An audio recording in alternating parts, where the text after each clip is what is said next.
one of these things for like 40 minutes. If any of you know me, you know that I can stretch a topic for a very long time to infinitum, probably too long. So I was thinking of best countries for cycling, stories if you're interested, you know, how I fund my journey, you know, making journey part of the adventure. And basically what I was thinking about, because when they approached me and said, what would you like to talk about? You know, tomorrow I'm going to do a seminar about how I make videos. Specifically, I'll have the trike here, and I'll talk about where I store all the camera gear and how I pull them out and how I record stuff. And I'll fly the drone. I think we could probably go outside and fly the drone around and maybe ride as a group, and you can see how I manually fly that thing as I ride around. But we'll save that. All the production stuff and how to make videos, that'll be tomorrow. Right now, I just kind of wanted to give you an idea of, if you don't know, who here doesn't know who I am? Or, oh, okay, good. Okay. Well, we'll take the entire thing talking about that. No. So I lived in China for 15 years. And I moved to China from Las Vegas. And I was kind of thinking that being a successful business owner was the most important thing. And I had an import-export company where I designed products and I supplied them to customers in the United States. And that was okay, but it was sort of depressing. It was always dealing with deadlines and money and all this kind of stuff. And I met a guy in China who was an English teacher, and he enjoyed living life instead of making money. It was the money part wasn't as important to him. So he and I lived in the same apartment and we'd go traveling together. And eventually he inspired me to start taking journeys. We'd travel around China together. And I would travel around China and realize, wow, I can do a lot with a little here. You know, I can travel and do all these things and I don't necessarily need all that money that I thought was necessary to take these trips. Just go, just do it. Just have fun. And so we created this tour. Originally, it was me and my friend Ryan, and it was joining together bucket list items around the world. So I wrote my bucket list. If any of you have not wrote your bucket list, I recommend it. It centers you. You know, it shows you what you really want in your life. And it was full of crazy things like cave exploring, swimming with great white sharks, and all these kind of things, but also learning about cultures and learning about music and meeting interesting people all around the world. And then I was like, what's the most crazy thing that you could think of? Oh, climb Mount Everest. That would be crazy, right? That's impossible. So I wrote that as my number one thing. I ended up climbing an expedition in Everest in 2016. Now, I didn't summit. You can watch my videos on YouTube and see what had happened. I got very close to the top. But I wanted to think of a unique way to join these points together as I travel around the world. And my friend Ryan was the one to suggest a recumbent trike. And you can see it. It's at the AZIP booth outside. Well, not that one is not the one I started with. And I've gone through a few. I actually started with the Scorpion 20FS from HP Velotechnik. And I started riding from a city called Ningbo around the world. And I wanted to share this experience with people, so I started making videos and publishing them online. As a matter of fact, if you look at the map here, every single one of these yellow bubbles and different colored bubbles is a video that I shot as I rode around the world. And the different colors show you the different trips. So like the orange was the first trip, and that was, that was 2014. And then the blue was the second run after I got hit by the truck. And that was 2015. And then the yellow one was a pretty successful one. And that was the one I took as I rode out of China into Korea, all the way across Korea into Japan, all the way Japan, top to bottom, and then flying to Okinawa, or taking the ferry to Okinawa, and then flying the trike to Taiwan, to mainland China, up and down into Vietnam, the mountains of Vietnam, which was the highest road in Vietnam. It was Sapa, which was interesting, like 2,500 meters from low-lying to up on a very narrow road, which most people riding a bike would be a little aggressive, but I'm here on this trike riding, and that was kind of fun. And then into Laos, back into Vietnam, where I went and cave exploring in the largest cave in the world as part of my bucket list item called the Son Doong Cave, down across Vietnam into Cambodia, crossing the southern edge of Cambodia into Thailand, down into Malaysia, where I really got really good momentum. And then this like little cold started passing around the world. You know, that's a little cough, and it makes you feel a little weak, and pretty much everybody in the world got it, and it kind of derailed my tour. But I had amazing adventures the whole way up until that, and I tried to maintain the journey, you know, in some way or another. So I actually left my trike in Malaysia, and this will answer your question. So there's a question, people are like, why are you riding an ASIB now as opposed to an HP Velotechnik? And my trike was basically stuck in Kuala Lumpur, the capital of Malaysia. And it was stuck in a bike shop, and it was sitting there, and then I was stuck outside of Malaysia. And in the beginning of COVID, it was very difficult to get into places, let alone, you know, getting things. In fact, in Malaysia was so restrictive that if you were in Kuala Lumpur, I had friends that were outside of the city, and they couldn't even go into the city to look at my trike to check on it because there was no intercity travel. You know, so the people in America, there were restrictions here, but the restrictions in other countries were way more aggressive in certain circumstances. So I couldn't get my trike taken care of to send back to China. And then I went from China to the United States, and I tried to get the trike, and I just couldn't get the trike. And ASIB found out that I was without a trike. So they called me up and they said, hey, would you be interested? We've got this Ti-Fly X. It's kind of a unique ride. And if you're interested, you know, we could cooperate. And I don't hold any ill will towards HP, but I had ridden with them for many, many years. I had 15,000 miles on the seat of a Scorpion 20FS, and the Ti-Fly X sort of appealed to me. It's a unique ride. It's built by a bit of a different company with a little bit of a different culture and a different story. And if you guys know my videos, you know I enjoy a different story. And they said, come on out to Czechia. You know, it's like Czechia. That's Czech Republic? They're like, we don't call it the Czech Republic, it's Czechia. And I'm like, oh, okay, well, I'm learning something already, you know. So I went to the Czech Republic, Czechia, and that's what is sitting out in front of the ASIB booth there, is my new steed, my new ride. So I really enjoy the act of traveling, right? And I was thinking about this talk, and I was thinking about what would be certain things that might be valuable for you guys to listen to or to know about. And I mean, everybody's story is different. It's a lot like those trikes out there. There's like hundreds of different models and styles of trike based on what you're interested in. I was at the ICE area, and they're across from me, and they got that VTX, and I'm just looking at that thing like, ooh, hey, you are pretty. You know, it's not the way that I ride. You know, it wouldn't necessarily work for me as a touring trike, but it's a beautiful trike, and it's specific to the needs of the rider. And my journey is specific to me as well. It might not fit other people's, you know, idea of the way that they like to travel. So I thought about talking about the things that were important to me to travel, and maybe they can apply to you. So first off, how many of you have traveled, done tours outside of America? Okay, a few of you. I talk to people all over the world. My YouTube channel has like 120,000 subscribers, and in China I'm more popular. I have 1.5 million subscribers across platforms in Asia.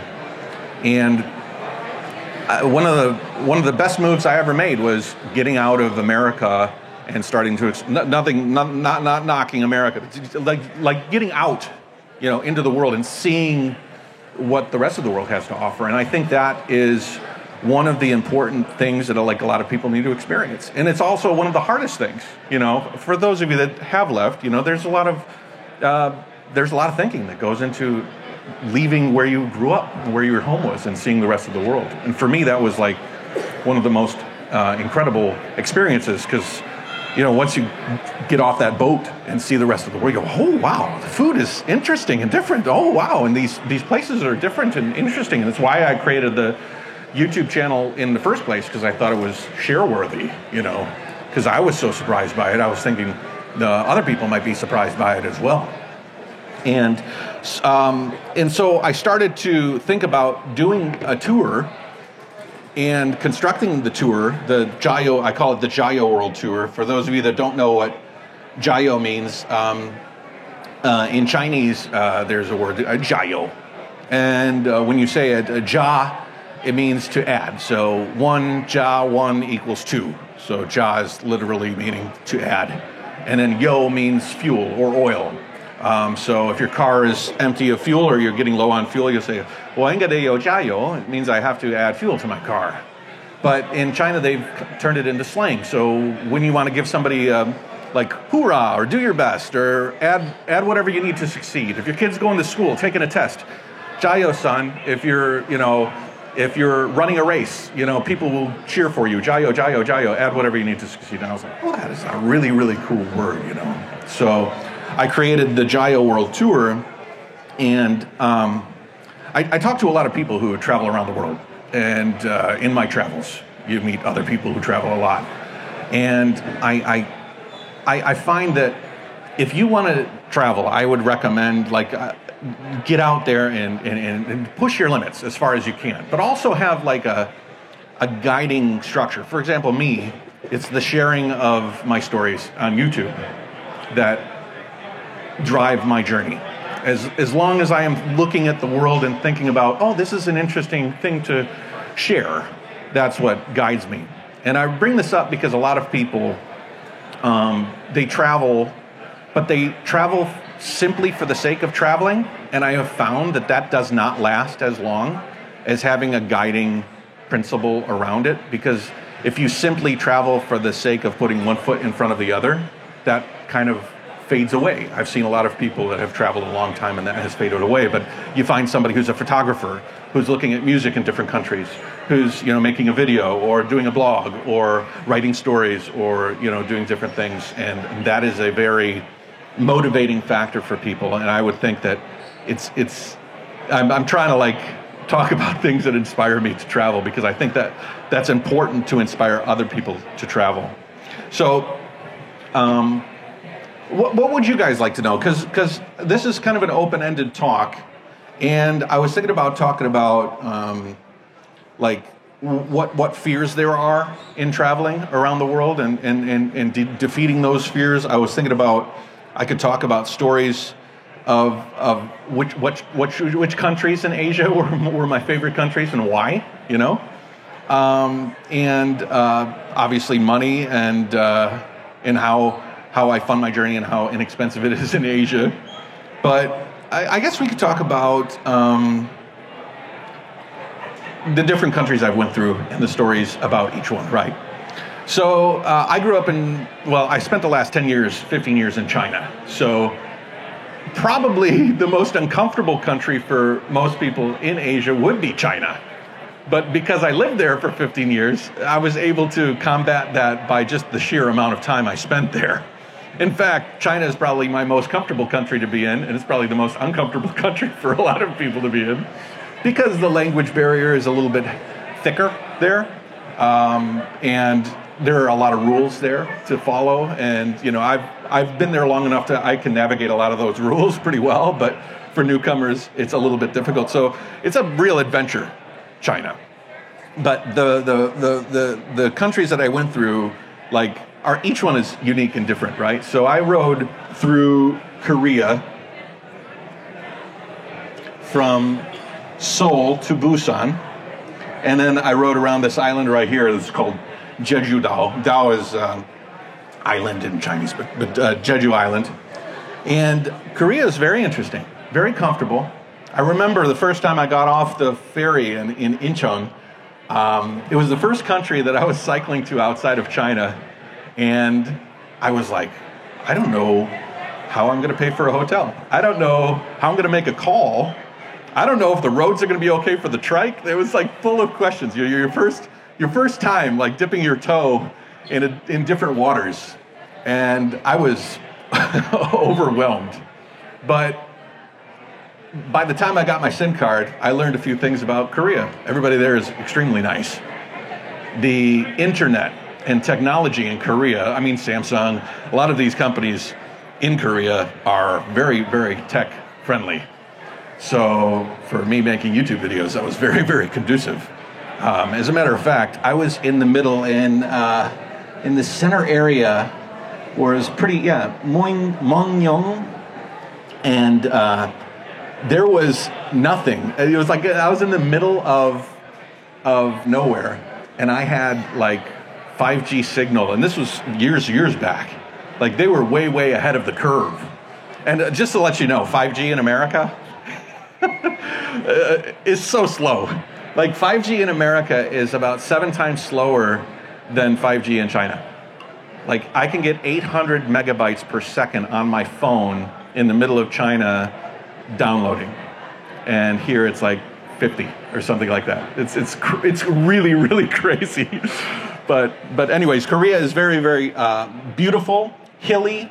A lot of people ask me like, what would be a great country to start in if you were going to take a trip and you were going to do a journey outside of America? You were going to maybe go to Asia. I think Asia is a great place to start a journey outside of America. If you go to Europe, it's a little too comfortable. You know, it's European customs and American customs are very similar. You know, you're not really stepping out of your comfort zone so much. And I think stepping out of your comfort zone is one of the most important and incredible things that you experience when you travel. But Korea would be a great starter country for people because it's small, it's fairly compact, the roads there are clean. They got a lot of beautiful bridges that cross the major river that cuts from Busan almost all the way across the country. So you can kind of cross across these beautiful bridges and make your way across. The government invested a ton of money in creating infrastructure for you to be able to cross that country. So it's quite friendly. Language-wise, I found English was not as prominent as some of the other countries I went through. So if you're interested in having a very easy communication with people and not having to worry about that, maybe Korea might not be your first choice. But we can cruise through there. And the next country I went to was Japan. Now, Japan, again, is a country with its own personality. I rode from the top of Hokkaido, which is the island here at the top, into Honshu, which is this big island.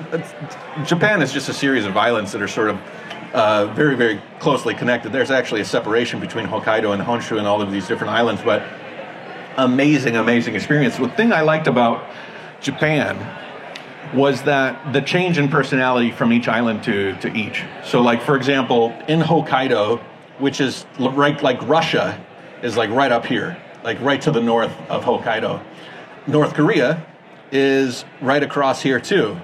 And North Korea likes to send missiles across overhead. In fact, I was right here in Lake Toya, right here, I think.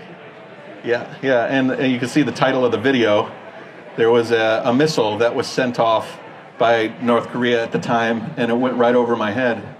And I'm losing my internet there, but it's very forested. If you like the quiet, if you like pine trees, if you like beautiful cold streams, and if you like skiing, and you could go there in the winter, that's nice. But if you're cycle touring through there, you pretty much don't want to stay around there because you'll have snow like up to here. You know, it gets pretty cold. As a matter of fact, all the way to the northern tip here in Wakanai, it gets so cold that all of the buildings, they're not built with like that American flair with like all the nice entryways and all of these kind of like, you know, aesthetically pleasing things. The roofs are literally designed with metal sheathing so that the snow lands and it slides off. Like they're very functional, you know, which is unique and very interesting. But then you get in the main island of Honshu, and along this ridge here, you have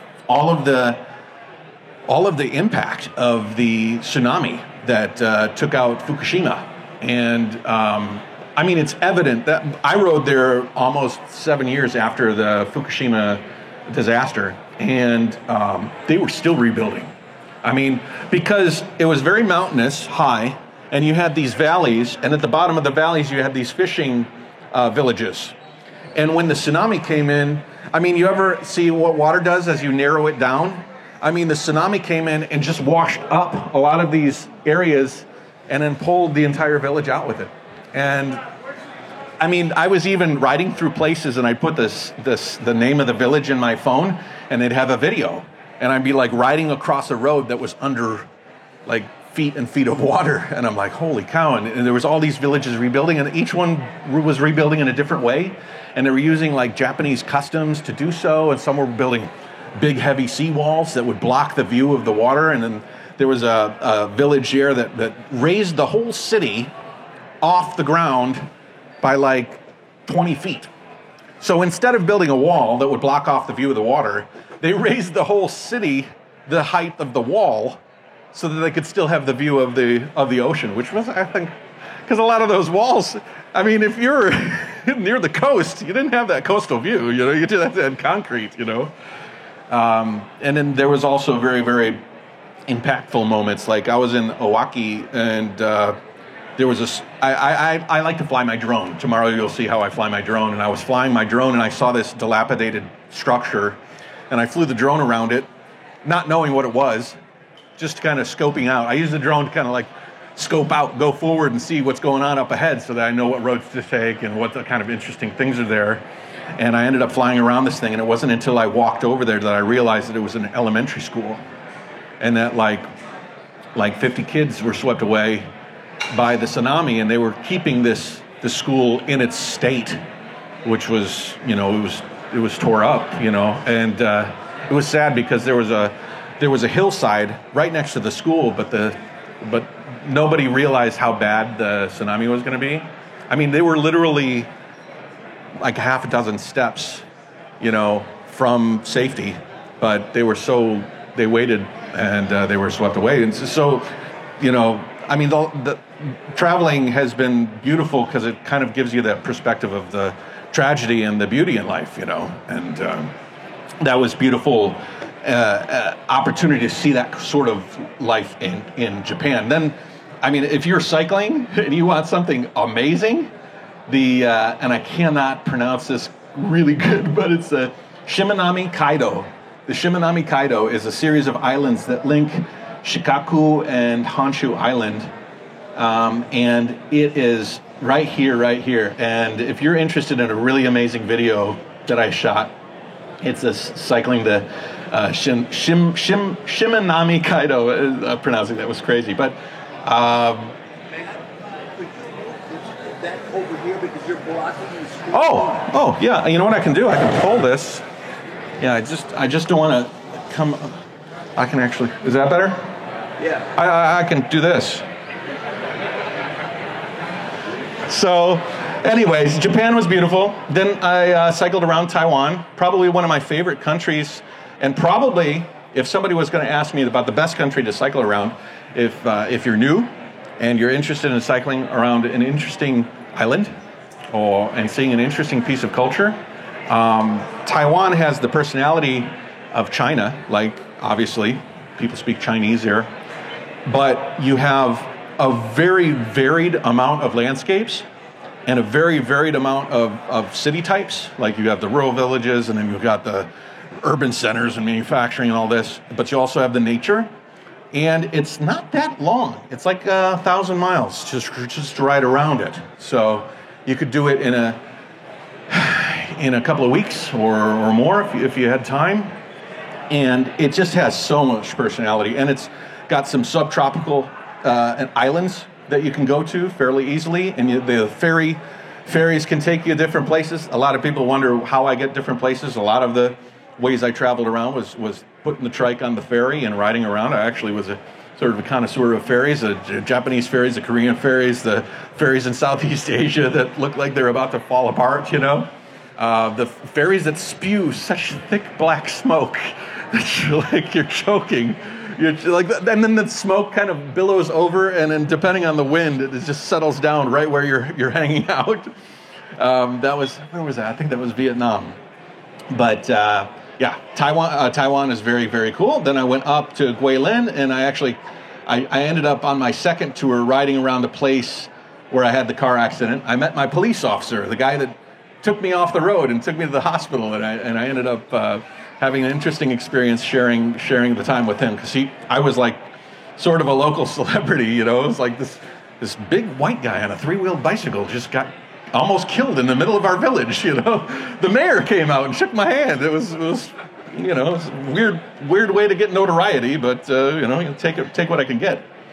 So then I went down into Vietnam, and Vietnam's personality, if you're interested in making your first tour in Asia a little bit dirtier, I don't want to use it dirty in a bad way, a little bit more raw. Vietnam was one of my favorite countries. The roads were clean. You know, you're riding around a lot of like motorized bikes, so there's a lot of smoke, a lot of pollution. You got to be okay with that. The food and coffee is amazing. Vietnamese can make some fantastic coffee. So if you like coffee, Vietnam's the place to go. They've got a coastline that is extreme. You know, the entire country basically snakes all the way around the South China Sea. So you can go and have these beautiful, you can ride around the ocean the entire way. And, or you can go inland where there's mountains and the Ho Chi Minh Trail. And you can also see the history that America has had on Vietnam and the French. You know, Vietnam has been slapped around a lot, you know, over the years in different sorts of conflicts, even going, you know, before the Vietnam War. In fact, all of Southeast Asia has a really, really interesting, rich history that dates back quite a bit. I mean, how did you handle the heat? Because Southeast Asia is hot, yeah, humid, and the mountains are steep. I cannot believe that you yeah. Well, low gearing, you know, just getting down low. I tell you what, my dad died when I came. He told me he had cancer when I was in Taiwan.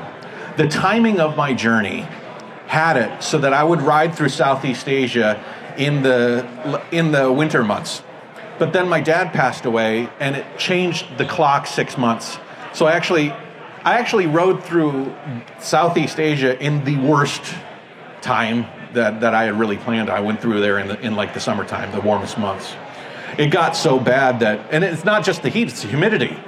You know, Southeast Asia is very, very humid. So I was riding through Cambodia, and it was like 102 degrees and like 100% humidity by like 1 o'clock, you know? Because the heat of the day, I mean, it's there real quick. So what I did is I woke up and I would start my rides at 2 or 3 o'clock in the morning. And I would finish my ride right around noon, before the height of the heat of the day. And that worked out really well. You know, the world looks a lot different at 3 o'clock and 4 o'clock in the morning. You get to see sunrises. I very rarely saw sunrises, you know, on my normal tours, because I'd wake up later and get on the road. So I actually saw these beautiful tropical sunrises. And I was able to get up. That was not a big deal. Dogs were a little bit interesting because they like to roam around at night, and so there was always a threat of, you know, some scraggly dogs kind of nipping at your heels. But, you know, having the trike, it's almost like you have a cage around you. I was attacked by a few dogs, and they never quite figured out how to get to the meat, you know? They'd attack the bags, or they'd attack the chain ring, or the wheel. But they never quite got to me, which is good, you know, so I confused them. But one of the problems with getting up early and riding, especially on the weekends, especially in some of the most populous third world country cities, was I was almost, the only violence I ever had, basically, was in Phnom Penh, which is the capital of Cambodia. And I was cycling out of Phnom Penh at like 3 o'clock in the morning. So the kids were out, you know, liquored up, partying, drugged up or whatever, and they were finished with their day. And here this guy was riding down with this contraption with an iPhone with light, and then a Garmin with light, and he's got all of these kind of doodads, and he's got a dynamo with the lights, and I'm basically like a for sale sign, you know. Everything can go, you know, just grab it. And these kids were riding past me as I was cycling out of Cambodia, and Google had taken me through. Google's a real pain in the ass sometimes, because she doesn't know where she doesn't know where you are at what time. She took me into the worst possible place to be at 3 o'clock in the morning in the middle of Phnom Penh, and it was very bumpy roads. I couldn't gain any speed, and these kids were eyeballing me, and I could see them in my side view mirror. They came up, and the one was grabbing onto his friend, and he reached down to grab my phone, and just before he got me, I jabbed him, and then he drove off, and he looked back at me, and I looked back at him, and I gave him the middle finger, and I was kind of, it was too confident, because he looked back at me, and he looked at me like this. He did this with his hands, like, I got you. And so they turned the corner, and we played cat and mouse in the alleyways of the ghetto in Phnom Penh, Cambodia, for the next 20 minutes. And I was hiding behind cars, and it was hard because my dynamo was emitting light, you know, like it was powering the lights, and I was very nervous. You know, when you're nervous, you don't act with a lot of sense sometimes. So I'm just trying to hide, but I'm so obnoxiously loud. I've got flags everywhere. And normally I'm very excited to like promote the tour. Like, this is me, I'm riding around. But this time I'm like, shut up, Chayo, quiet down. And I remember I turned a corner, and in Cambodia, weddings are very festive. And when you're living in like very, very cramped quarters, they will take up an entire street, and they'll block the street with the wedding. They're big tents and things. And I remember I turned the corner, and there was a big white tent, and I could hear the motorbike coming down the street, and I was like, if that motorbike was to have driven past, I would have been obvious, you know, they would have seen me, and I was able to like cross my fingers and huddle down, and he ended up turning the corner. He didn't see me, he turned the other way. It was, I honestly think that if they would have seen me, because it was 2-on-1, and who knows what they would have had as far as weapons. I didn't carry any weapons on me. The most weapon I had was my camera stick, you know. So, but I'm very happy that I don't know what would have happened, you know, what if. But, yeah, so anyways, that was the only violence I ever saw, or might have seen. And after that, we went to Thailand. If you were to ask me what's the best country for a starter, you know, like the best, I would say probably Thailand, because English is very, very widely used. So it's a tourist country, and a tourist based on Western tourists. So they're impeccable English for a large percentage of the population. Facilities are super clean. Toilets, geez, I could do a whole episode about toilets, you know, around the world. I mean, we all need to use them, you know, and some of them they're a little sketchy, you know. Someone's going to come up and bite you. But in Thailand, the situation is very, very clean. They have a lot of public toilets, and that's the other thing. Toilets that are available for you, you know. And you don't realize how important that is until you're riding around, and you got to go, and you got to use some facilities. And when I got to Thailand riding, because I had traveled to Thailand a lot, very, very fresh pavement. You know, so very clean roads. As long as you stay out of Bangkok, which is a very, very busy, crowded place, you have a very, very beautiful, and it's very beautiful. So palm trees, beautiful, you know, picturesque beaches, also inland jungles, you know, a lot of stories. You know, Thailand has a rich history as well. So Thailand would probably be my choice. I rode across the width of this little sliver of Thailand with a friend of mine, Peter, and we rode across this red line here, and he does cycle tours, and if you look at that video, there's a link. He can actually, he'll give you a trike. If you wanted to go on a trike ride, he'll provide you an opportunity to do a trike ride across Thailand, and that's another thing, is like shipping your trike is a bit frustrating. But if you could have a guy, he rides geckos, so you can have a gecko, which is a pretty nice trike to just tootle around in, you know. and he had a whole fleet of them, and he could take you for a ride. But he took me for a ride across the width of that section of Thailand. Thailand would certainly be a great place. Not to mention, it's got a lot of these little islands. You've got Koh Chang, that's like right here, and you've got Koh Tao and Koh Samui and Koh Phangan, which are some beautiful islands. You could take a ferry, bring your trike or recumbent to the island and ride around the island. It's very, very inexpensive and a great place to travel. Beyond that, I went to Malaysia after that, and then obviously Malaysia was spectacular, but the roads were not the quality of Thailand. It certainly was a step back from riding in Thailand, and it was kind of an interesting experience there. But Malaysia was where I ended up. The pandemic set in, and then all of a sudden things got difficult. And the plan now, for those that are wondering, is I'm building a van. I'm building a van life van. And that van is going to have a video production studio and a podcasting lounge, and the trike is going to sit in the back. And so my plan is to reverse the tour. So the tour originally was supposed to take me from China all the way to the United States. And it was going to be like a 15-year adventure along the way, making videos on the trike the whole way. I've added the van, in which case I'm a little bit more portable, like I can get around quicker to certain destinations. And my objective is to get to the top of Alaska and reverse the tour. So instead of going China to America, I'm going to go America towards where I ended up stopping in Malaysia. And the path will stick somewhat to the original path. So like if you look at the original path here, you know, up in Alaska, I'll probably start more. What's the one up north? Is that Point Barrow? The one that's way up at the top? Puto Bay. And then work my way on down. And then using the van, I can drop the trike down in unique places and take more strategic rides instead of just long ride the entire way. And what this will do is it'll allow me to tell a better story, you know, because I'll have the platform in the van to produce videos and be comfortable to tell the story.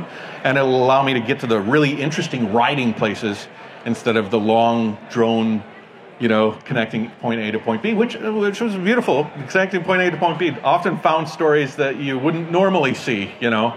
But I'm very excited about doing that. So that's probably going to start the year after next year. I'll restart that tour. So I'm finishing up the van. When the van's finished, I'll put the trike on. Next year is going to be dedicated to fulfilling the obligations for the people that have helped me build the van, which are a lot of like overland adventure companies and things like this, air conditioning companies that have helped me build the van. And then I'll start traveling. So I'm kind of throwing it out to you guys as people who've kind of watched me over the years. If you guys have an interesting tip or a place to ride, or you have a journey, you'd like to be part of the journey in some way, please reach out, send me an email, and I want to kind of put a bunch of pins in the map of North America. And so when I do get started again, I can kind of like say, I'm gonna visit Frank here, you know, I'm gonna visit Bob here, and we're gonna ride around, and Michelle over here, and we're gonna ride around, and maybe I can, because you know it's fun.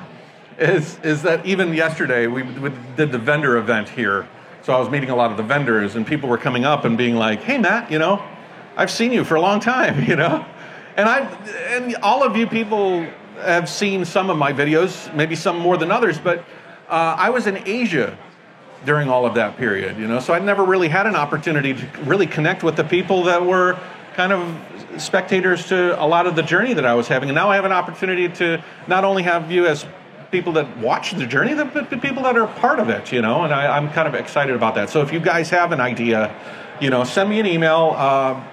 The email address, you can get it at the AZA booth, or you just go to Jayo. You know, you go to my website, JAYOE, and, you know, send me an email through there. But I'm looking forward to including you all in the journey as it goes forward in this new way. And then telling stories through the van and the trike and things like that. But we have I'm looking at a watch that doesn't work anymore. The battery ran out. So if you've seen me check it 3 times, it actually doesn't work. So, you know. But if you guys have any questions, I know that some of you have. Do you have any questions, any thoughts, any things that?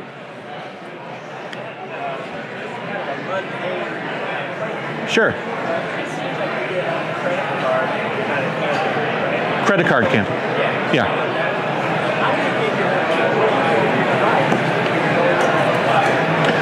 He asked, what do I do when I'm traveling and I needed to book the trike at a hotel?